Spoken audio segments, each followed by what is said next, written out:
the 13th of February 2023, the small, vibrant coastal community of Muriwai Beach, northwest of Auckland, New Zealand, was ripped apart by Cyclone Gabrielle. This podcast captures what happened on the night and in the days, months and years that followed. Join me, Mandy Jakic, as I speak to fellow Muriwai locals, volunteers and those involved in the emergency and recovery effort. Hear about their experiences of loss and upheaval, the impact on their lives, and the community-led initiatives that helped Muriwai find a way forward. Welcome to Precipice.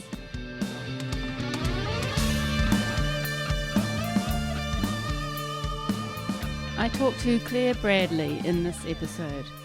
Clare is the owner of the Muriwai Lodge, and she was the joint chair of Muriwai Community Association at the time of the cyclone.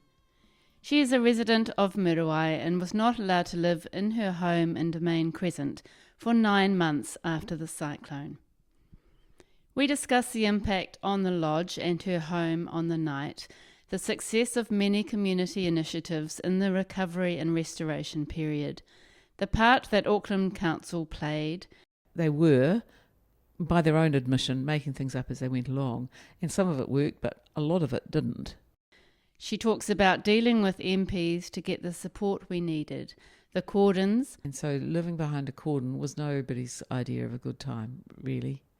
And how Muriwai Community Association could support the community with fundraising and communication. Clare talks about the stages of reopening the Muriwai Lodge and Motutara Road, including a blessing ceremony guided by iwi, how the cyclone affected people. And everybody now on the surface looks like they're just getting on with their lives, but it takes very little to make people jittery. And learnings around insurance. Clare comments on where we're at as a community and a nation 3 years on, and what she thinks has been the hardest part of recovery. So I'm Clare Bradley. We bought land here in Muriwai in 2012. And we moved out here and rented in 2014 while we decided what we would build on the land. And at that stage, we were still working in jobs in the city, so we were commuting back from Muriwai and into the city every day. And we decided after about 6 months that we would build our home here. And we began the building process, which was fantastic, and built a really lovely home that we love living in every day in Domain Crescent. And that build was completed at the beginning of 2016. So we've been living in the house now for just over 10 years. And my husband's a lawyer, as am I, by training. And he's still working, but he now works from home. And he started working from home at the end of 2022. And I guess what we're talking about today is what happened at the beginning of 2023, but just a little bit more. In the middle of 2021, I had been working as the chief executive of a private tertiary education provider for international students. So I've been doing that job for about 5 years. At the beginning of 2021, when COVID hit. No, 2020 when COVID hit. And so when the borders closed, that job became unsustainable, and I spent the next couple of years more or less winding down that business, which meant closing 4 campuses in 4 different locations across New Zealand and making about 350 staff redundant on a term-by-term basis as the students completed their qualifications. and either went home if they could get home or into work in New Zealand where they could find it. And so in the middle of 2021, the Muriwai Lodge went on the market again. It had been sold, or it had been under contract a couple of years before that, but it had essentially been dormant for a couple of years. So we bought that property because we're optimists. And there was quite a lot of work to do to get it open again and running, offering short-term accommodation and providing some space in the ground floor of the lodge building for hospitality or retail. And so by the end of 2021, we had Rose, who runs the little cool store, and the Steele brothers and Damien, who run the Muriwai Deli, ready to go, and bookings for the accommodation, and we opened in December 2021. And of course, we're in Auckland, so there were still lockdowns and there were COVID requirements and mandatory safety measures that needed to be taken. But that didn't seem to cause any issue, and we were off. And so through 2022, it's fair to say, there were stops and starts as, we went in and out of lockdown through that year. But things were pretty much coming right, and bookings were growing for the summer of 2022 and 23. Until the 13th of February 2023, when the cyclone caused the landslips at Muriwai. And the first slip in Domain Crescent occurred just 4 doors up from where we live. And while the house wasn't damaged and we didn't think it was threatened, we were, of course, evacuated on the night, and we were not allowed to live in it for a further 9 months after that. And of course, that is where Brian was working, and of course I worked from there as well, and at the lodge building. But both the house and the lodge building, the lodge site, were in a red zone and red stickered, and we didn't have access to them for some time. And I guess it's those first few weeks after the cyclone that were the most stressful. I mean, obviously we had a lot of our retirement savings invested in the lodge and in the house. And at that stage, there was no damage to the house, and there was very little material damage to the insured part of the lodge site. Although, as luck would have it, the uninsured part of the lodge site, the 4 cabins, the concrete block amenity unit with showers and toilets in it, on the northernmost part of the site, was completely destroyed by a slip. And we didn't have insurance on that. And there wasn't damage to any of the other properties. So there was no insurance response to the fact that we might never be able to occupy those properties again. That was worrisome. And that's a huge understatement. It was really stressful. We were traumatised after the night in question. Anyway, leaving your home pretty much in what you stand up in, gathering only, well, we didn't gather anything really. We just left. We were leaving as the Fens guys came to the house to say, get out. And of course we were being told to go to the surf club, but there was no way we could get to the surf club. The access was flooded, and we were already getting messages indicating that things weren't going too well there. But at the same time, we got a message from some friends on Oaia Road, and they said, come to us, and we went to them. And we took our neighbours with us, or they followed us, and met other people there. And they did really provide a haven for us that night. So it was my husband and myself, our dog, and our son who was visiting from the UK. So we were grateful to have Patrick there, just because it's always a comfort to have additional people to support you in that time. And then we had to set about finding somewhere to live. I mean, initially, we couldn't find anything anywhere in Muriwai. It was very hard to move away from the community when the damage was so significant, and people were so displaced. And we were worried about the house, about the cat that we hadn't been able to get on the night, and about the lodge building. I knew everybody at the lodge was safe, all the people, the guests who'd been there on the night, the residents in the cabins that were completely destroyed on the night. I knew they were all safe. But the uncertainty of not knowing when we would be able to get access to it, what was going to happen, and how we were going to manage our way back from it was huge.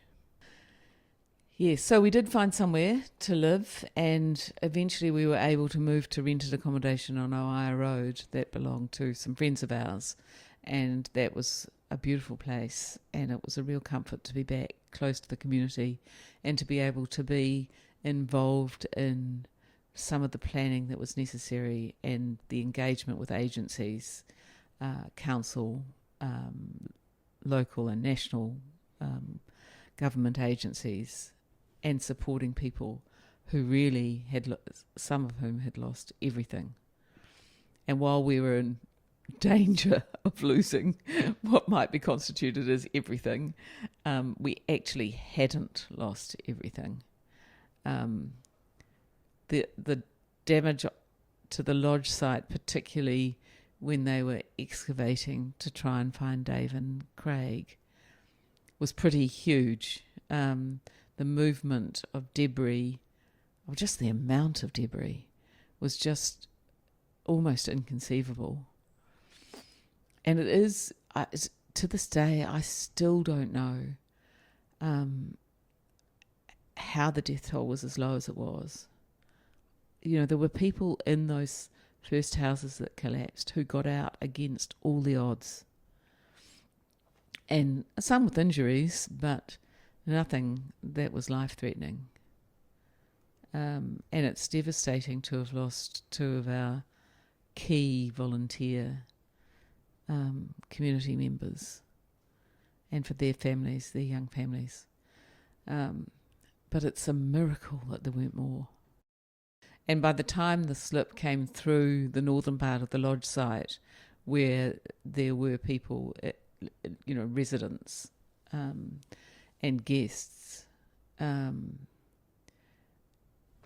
they'd been evacuated. So if that bigger, more devastating slip from next door, from across the road, had been the first one to come down, there's no doubt more lives would have been lost, because the people in the houses that were swept down the hill and the people who were asleep in those cabins would have been, if not killed, certainly injured. Yeah. So timing. I was joint chair of the Muriwai Community Association with Hayley Fitchett at that stage.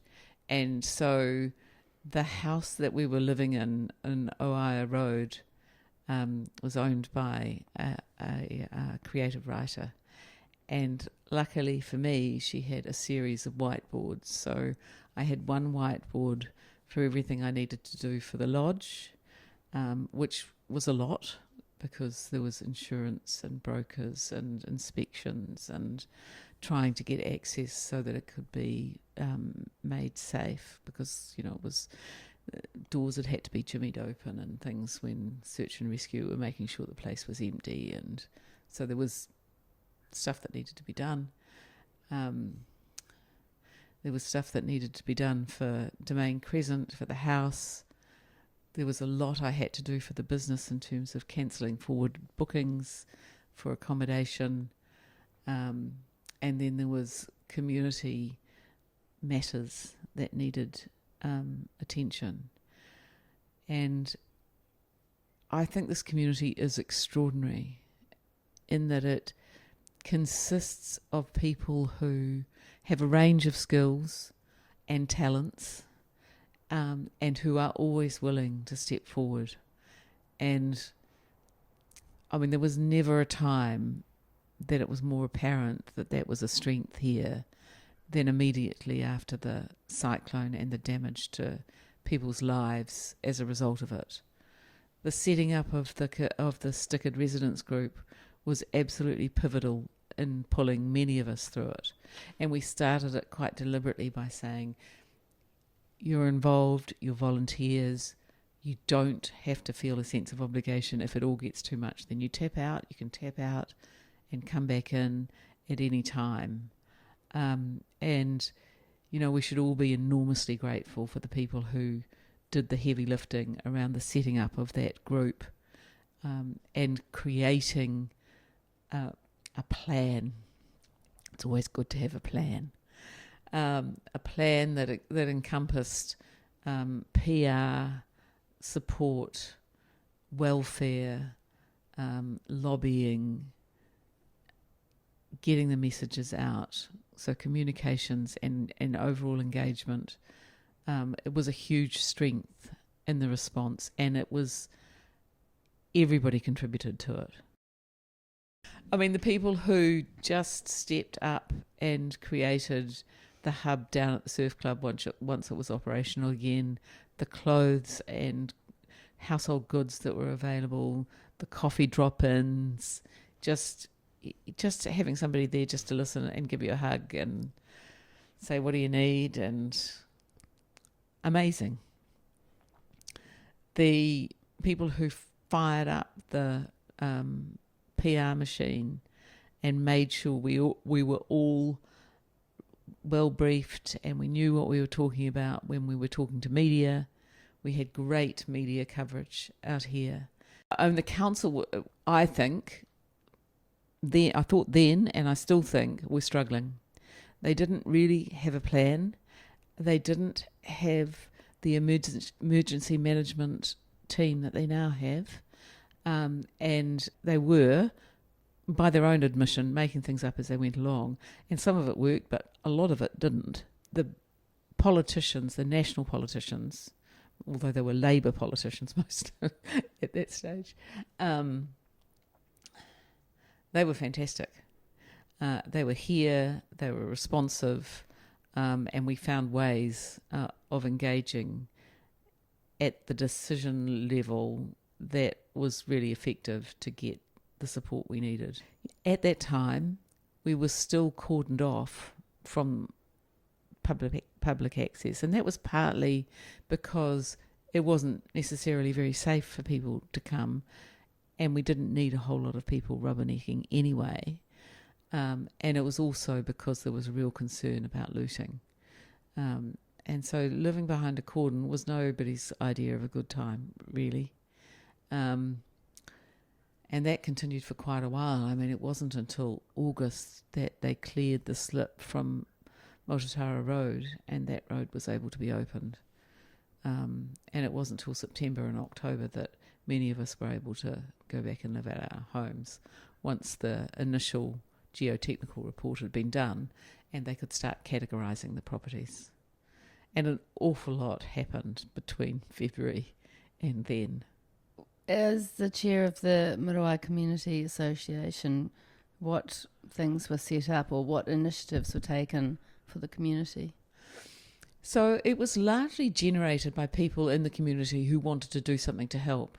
So if there was a way that the association could be used as a vehicle or entity to accumulate the wherewithal to fund some of those initiatives, then that's pretty much what we were doing.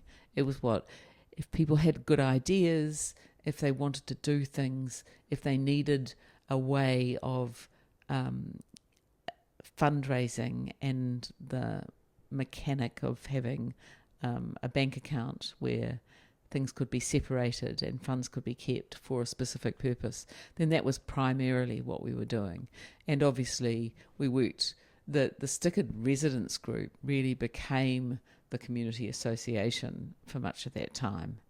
And even now, there's a huge crossover between what became the Restore Muriwai initiative and the community association, which deals with other kind of community projects quite apart from the aftermath of the cyclone.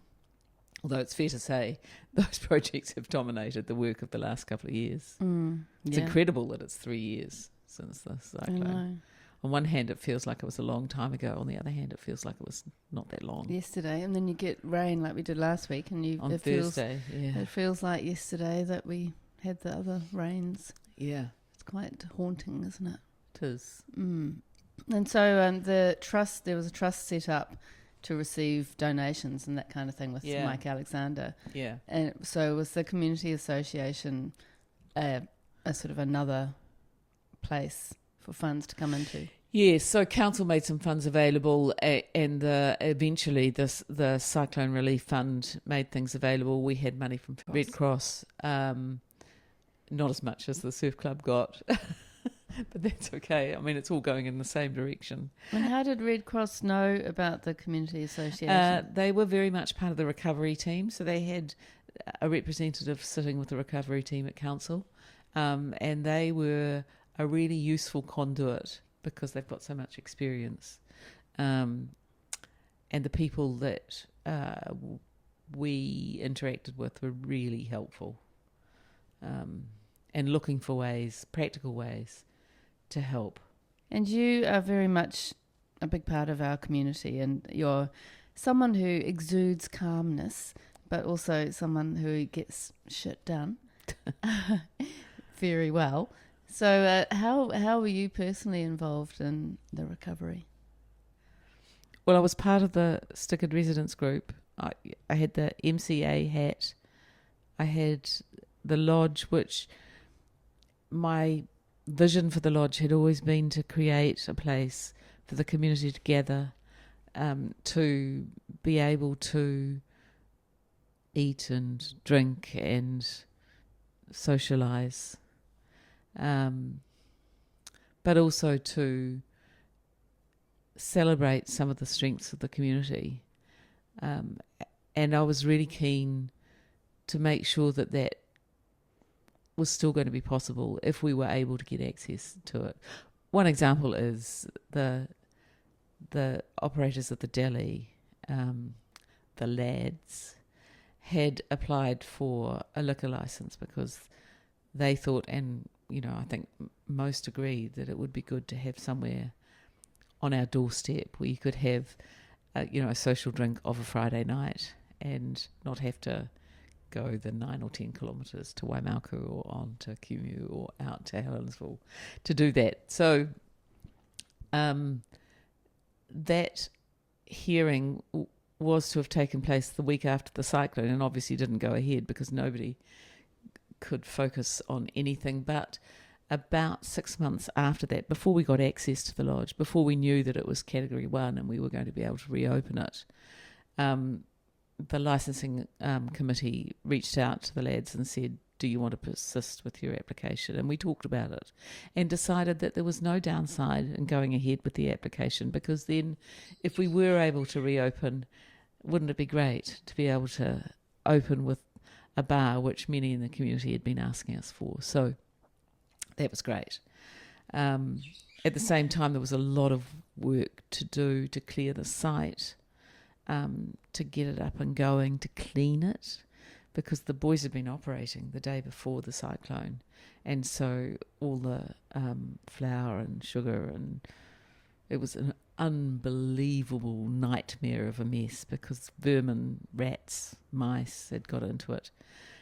So my insurance paid for the cleaning of that, which took nearly a month to get it to a point where it could be opened as a food organisation. So there was just, it was a bit of a juggle, really. Yeah.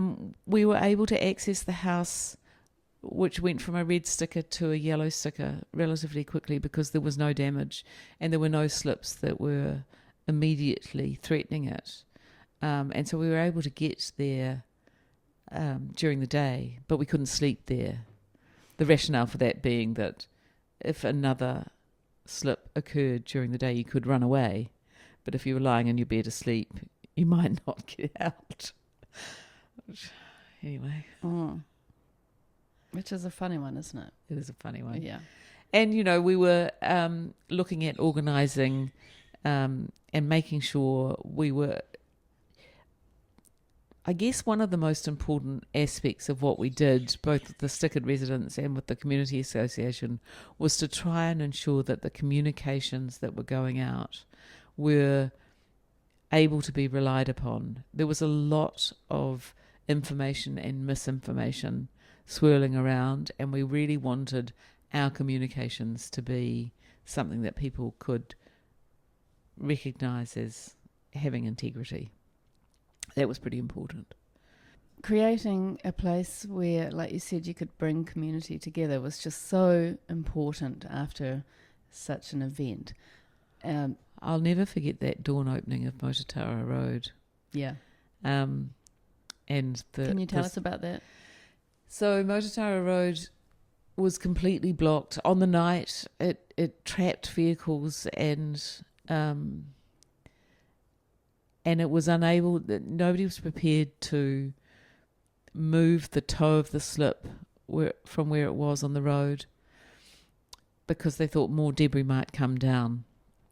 And so it was a long time before anybody tackled that job, which meant all traffic had to go up Waitea Road, which was unfortunate for everybody, including the road. And then when they did clear it and it was going to be reopened, I can't remember now where the idea to have a blessing and then a ceremony afterwards came from. But it happened. And it was incredibly moving. We were lucky to have really good iwi representatives there to guide us through that, to take us through the fire, the song that George and the team, Moana did. Yeah, it was just amazing. And the other, there's always a funny side, isn't there? The funniest thing was Jane and I had got the big gazebo from the surf club, and it's enormous. And it's probably a 6-person job to put it up, but it was just the two of us. And it was hilarious. But things like that. So there was food, there was warmth, there was song. It was very emotional. It was really emotional. I don't think there's been anything since. I mean, the opening of the commemorative art sculpture was also really emotional, but the reopening of Motutara Road and the ceremony that accompanied that is what stays with me the strongest, I think. Yeah. And the lodge opened not long after that and the community came together. What did you notice about the people from the community at that point? I don't think there's anybody who lives here or had a really strong connection to this place that has been unaffected by what happened here. And everybody now on the surface looks like they're just getting on with their lives. But it takes very little to make people jittery. Strong winds, heavy rain, changes in wind direction will always, I think, be triggers for all of us. I mean, last Thursday's storm, with the winds and the rain that we had, we're not a long way away from what it had been like in the days prior to the cyclone. The night of the cyclone itself, the noise was incredible. I don't think I'll ever forget that either. But I looked at our dog trying to go outside for a pee last Thursday, and she got to the door and she just went like this. No thanks. It's like, no thanks. Yeah. And it's hard to know whether that's, her channeling what happened on the night. She was pretty freaked out afterwards. Spent a lot of time in her little travelling crate, which was her bed, for quite a few months before we got home. But you know, for all of us, I think it's just under the surface. Yeah. And for some people, not very far under the surface. But you know, we've done a lot, and not all of it shows. I think the way the community responded in those first few days is still there and still accessible if we need it. So that nothing needs to be forced in terms of putting together a plan for when the next one happens. And it may not be the same, but there will be another disaster.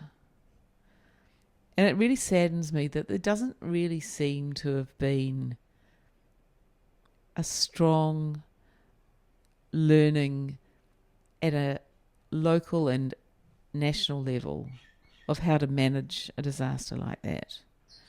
Nothing really seems to have been learned or stuck from Christchurch, Kaikoura, from Gabrielle, from, you know, some of the floods and terrible things that we've had since then. I mean, one of the things that I advocated strongly through all of the engagement we had with the task force, with the various inquiries that happened afterwards, you know, the Ombudsman's inquiry and, you know, all the other people who talked to us about our lived experience, was why is there not a small leadership team that can come into a community or a city or a town where there's been a disaster and support the existing leadership with the expertise needed to manage a disaster, an emergency. It doesn't need to be a big group of people, and it doesn't need to be stood up all the time, I don't think, although with the increasing severe weather we're having, maybe it should be. But it needs to incorporate things like infrastructure and welfare and well-being and communication and engagement. And they need to be experts in managing disasters.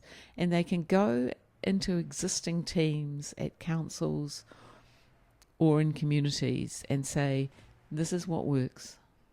This is how you can get through to the next stage. That would be enormously valuable. And I would have thought easy to do.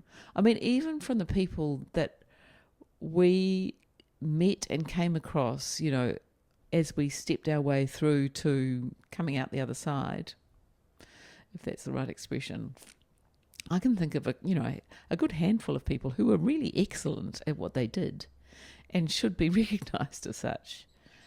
And that would mean you'd have a level of expertise and a consistency of approach. You wouldn't have had the huge uncertainties that we had when we had the government saying this is a local body emergency that they need to respond to. This is not something that national government will respond to. And you had Wayne Brown saying it's not council's job to help private individuals recover from a disaster or an emergency or something that's happened to their private property, which made all of us who knew we didn't have insurance cover because we didn't have material damage to our homes think, oh my God, what happens next? When national government and local government are both saying it's nothing to do with us. And our insurance policies don't cover the situation we find ourselves in. I mean, it was a huge surprise to me, and I'm a lawyer of some experience, to find that our contents insurance gave us cover for rental, for transitional rental. Who knew? As it happened, our cover was incredibly good and we were lucky. But not everybody was in that situation. And it isn't like we'd negotiated it into the contract. It just happened to be there, which we didn't even know about till somebody said, you should check your policy. And we went, oh, look. How handy. And then people had the same experience but the other way, Hey, yeah. where they're like, oh my God, we're not covered for that. We're not covered for that, and we've still got a mortgage to pay, and now we're paying rent as well, and we can't afford that. we don't have the wherewithal to do it. And we can't get access to everything we need for day-to-day life. I mean, we are, at a point in our lives where we don't have young children that we have to get to school and support through a traumatic event. Just ourselves, but still, it's pretty hard. And I mean, this is one of the other things that I've talked to so many people about is the definition of damage in insurance policies should not require physical or actual damage. It should recognise that losing the right to use that property because of a disaster or because of an agency that tells you that you can't live there and use it, or either temporarily or permanently, should be incorporated in the definition of damage. And that way insurance would cover the sort of situations that many of us found ourselves in, where we had properties that were undamaged but were at risk and ultimately identified as being an intolerable risk to life, such that they became Category 3 properties and nobody can live in them. And they are still demolishing those properties as we speak today. Mm. Do you think there's been any changes with insurance? There wouldn't have been, would there? No. So they're not responding to the different weather events that are starting to happen? No, they're not. Although I understand that the immediate response of the insurance sector, which was to be hyper aware of risk and anxious to avoid it, is softening somewhat as everything gets a little more settled. Mm. Do you think there's ever going to be situations where insurance companies aren't insuring houses that are kind of in those what can be defined as landslide zones? I suspect that's exactly what will happen. I mean, we're lucky here at Muriwai because we've got an incredibly detailed geotechnical report on these properties, these specific properties. And so, and the risks of landslip are very well known here. So nobody's having to guess at or make some sort of desktop decision about what the level of risk is. So we're okay in Muriwai, but other coastal communities that have not been part of a study like that and that might be regarded as being vulnerable to coastal erosion or, any of the other things that make it uninhabitable or dangerous to stay there, they're in a different situation. They might well lose the ability to have private insurance. And for decades, government has been looking at managed retreat and how that might be put in place in a way that didn't create devastation for the people who own those properties, and made very little progress. And then that work needs to continue and be brought to some sort of resolution. So what do you think's been the hardest part of recovery for Muriwai? I think it's the loss of the people that were part of the community that have had to move away because their houses were destroyed or declared to be Category 3 and they weren't able to find other places to live here because our housing stock has reduced. So the loss of those people to the community, the fact that, as I said before, the certainty that I think we all lived with. I said this to somebody in one of the meetings we had with the task force, I think. One of the things that was perhaps a little unfortunate for us before the cyclone was a couple of weeks before, which was the Auckland anniversary floods. We'd all got ourselves somewhat ready for power outages and maybe having to, take evasive action because of the warnings that had come out after the anniversary floods and before the cyclone. But then we weren't affected that weekend that Auckland flooded. And so I think if somebody had said to us the week leading up to the cyclone, it was certainly true of us, take some precautions. The cyclone's coming. It's going to be devastating, blah, blah, blah. We all went, oh, yeah, it'll be just, it'll be okay. We didn't get it last time. It'll be the East Coast that gets it again, not the West Coast. Well, we couldn't have been more wrong. But nobody, I mean, if somebody had said to us, yes, but the hills could collapse on all of you, we'd all have rolled our eyes and shrugged our shoulders and said, oh, for goodness sake. So I guess that's the other lesson out of this is really you can't assume that things are always going to be the same. You do need to have a level of preparedness and understanding of the hazards and risks that are associated with the place that you live, and an understanding of how you can protect yourself in the event of those things coming to fruition. And I think that's the bit that we've still got some work to do on. I think that, 3 years down the track, we're all a bit, a little less prepared or prepared to be prepared than we were immediately afterwards. And we do have a little bit of work to do on that. But, we have done work with Auckland Emergency Management on ensuring that we have all recognised the various hazards that might become emergencies in this community, and our local volunteer fire team have been very much part of that work, and we will make sure that everybody in the community has the opportunity to understand what those hazards and risks are and what they should be doing to make sure that they can respond effectively when and if they happen. And I suspect it's probably more a when than an if, given the frequency of the sort of weather we're getting. And how do you think you're going to communicate that kind of thing? Well, you can't force people to do anything, but there is a plan. It's at the printers, and we will distribute it, and we'll have regular events to talk about it, but also to do some simulations and some practices.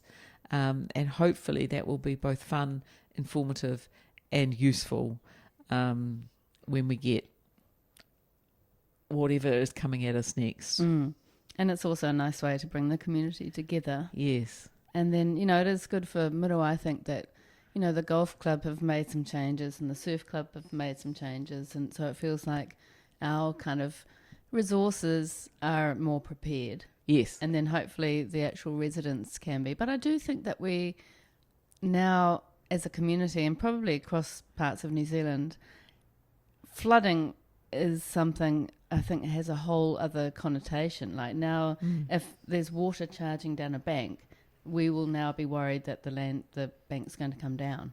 Whereas that wasn't a consideration before. No, I think that's absolutely right.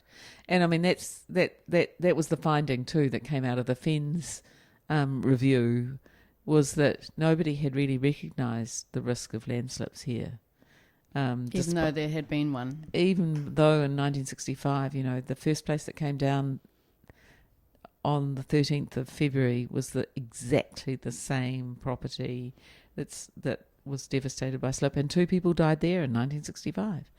And so we need to make sure that that kind of willful blindness and forgettedness doesn't happen again. Exactly, which is part of the reason why we're doing this podcast. And very much the reason that sits behind the commemorative sculpture installation, which is made up of recovered material from the destroyed homes. So those, the work is partly to make sure that for generations to come, people remember. It is important.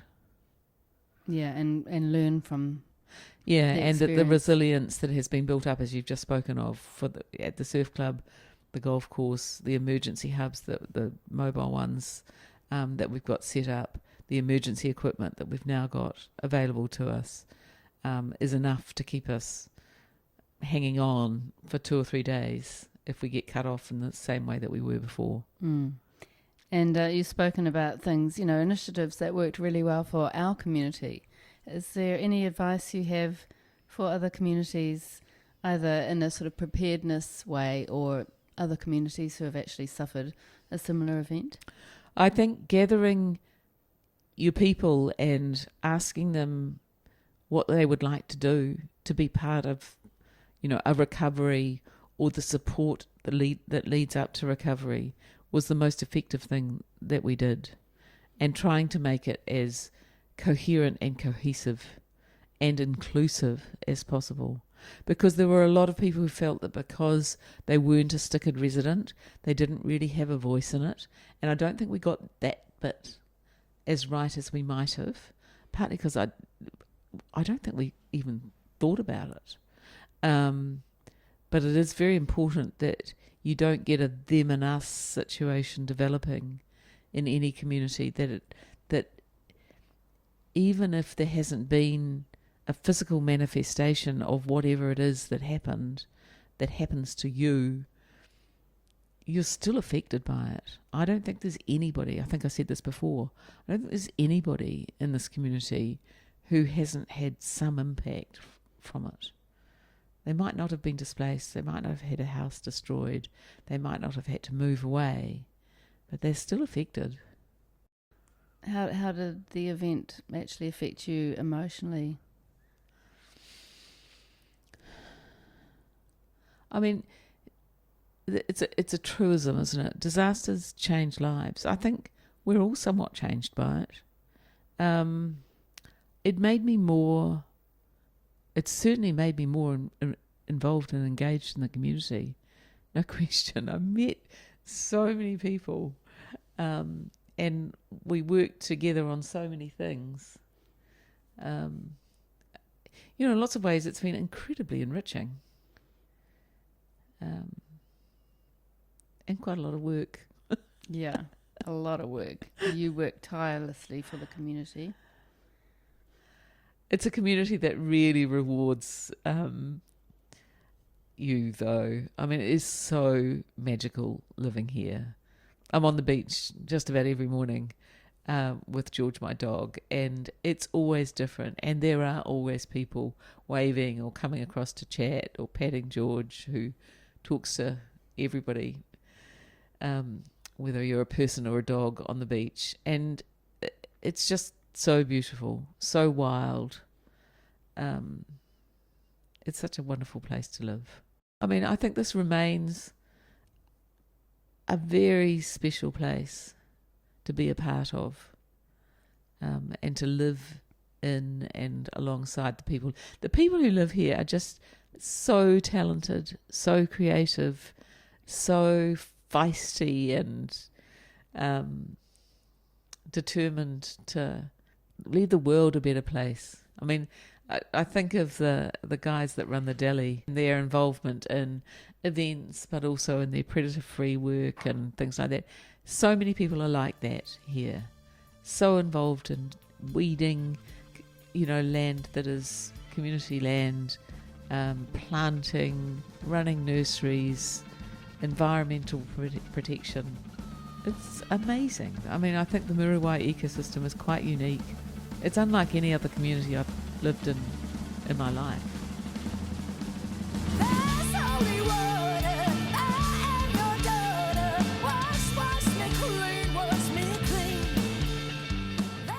Precipice was commissioned and funded by Muriwai Community Association, supported by the Auckland Council Recovery Office. Artwork by Taylor Williams, soundtrack by local Muriwai band Tin People, written in response to Cyclone Gabrielle. Ngā mihi, thank you to the Muriwai community for their input and bravery and for sharing their stories. And thank you for listening.